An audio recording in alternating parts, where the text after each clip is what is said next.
ঈদে মিলাদুন্নবীর আপনাদের কর্মসূচিতে প্রাণ ঢালা শুভেচ্ছা জানাচ্ছি, অভিনন্দন জানাচ্ছি। আসলে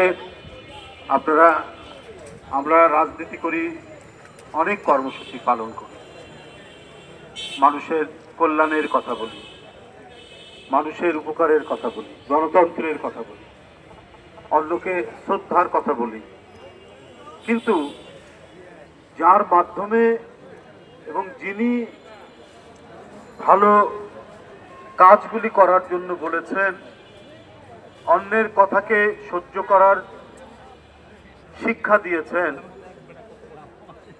আমরা তাকে কতবার দিনে স্মরণ করি,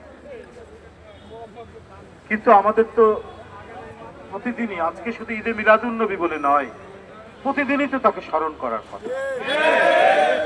বাচ্চাদের প্রতি কি অধিকার, শিশুদের প্রতি কি অধিকার, তরুণদের প্রতি কি অধিকার, বৃদ্ধের প্রতি কি অধিকার, মা বাবার প্রতি কর্তব্য, প্রতিবেশীর প্রতি কর্তব্য, প্রতিবেশী অনাহারে থাকলে কত বড় শিক্ষা। সে কোন ধর্মের সেটা না, তোমার প্রতিবেশী খেয়েছে কিনা তুমি সেটা খবর নাও। ফলে এই মহান সুমহান শিক্ষা আমরা যার কাছ থেকে পাই, তার চাইতে তো বড় দার্শনিক ফিলোসফার আর তো হতে পারে না। তিনি তো এই বিশ্বের মহানবী এবং আল্লাহর বন্ধু হাবিব হিসাবে, যাকে তিনি আল্লাহ নিজেই ঘোষণা করেছেন। তার আজকে জন্মদিন এবং ওফাত দিন। তা আমাদের সবসময় মনে রাখতে হবে, শুধু আজকের দিনের জন্যই আমরা তাকে স্মরণ করব আর তারপরে ভুলে যাব, এইটা আমাদের সমাজকে সুন্দর করবে না, আমাদের দেশকে সুন্দর করবে না।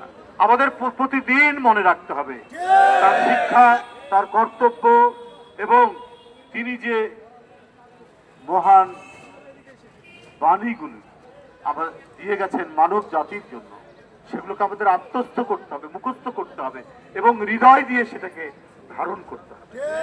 আর এটা শুধু মুসলমান বলে নয়, অনেকে বলেছে, অনেক বিধর্মী দার্শনিক, বড় কবি, এরাও বলেছে যে আজকের এই ঝঞ্ঝা বিক্ষুব্ধ পৃথিবীতে তার যদি আবির্ভাব হতো, তাহলে এই যে রাজনীতির ডামাডল, এই যে হানাহানি, এই যে রক্তারক্তি, এটার একটি চমৎকার সমাধান দিতে পারতেন।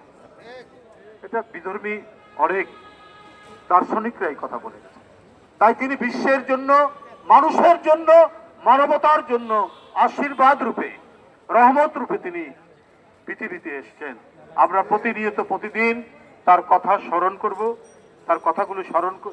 তার কথাগুলি আমাদেরকে মেনে চলতে হবে এবং আল্লাহর কাছ থেকে তিনি আল্লাহর যে বাণী পেয়েছেন সেটা আমাদের চর্চা করতে হবে। আমি এই প্রখর রৌদ্রের মধ্যে জাতীয়তাবাদী উলামা দল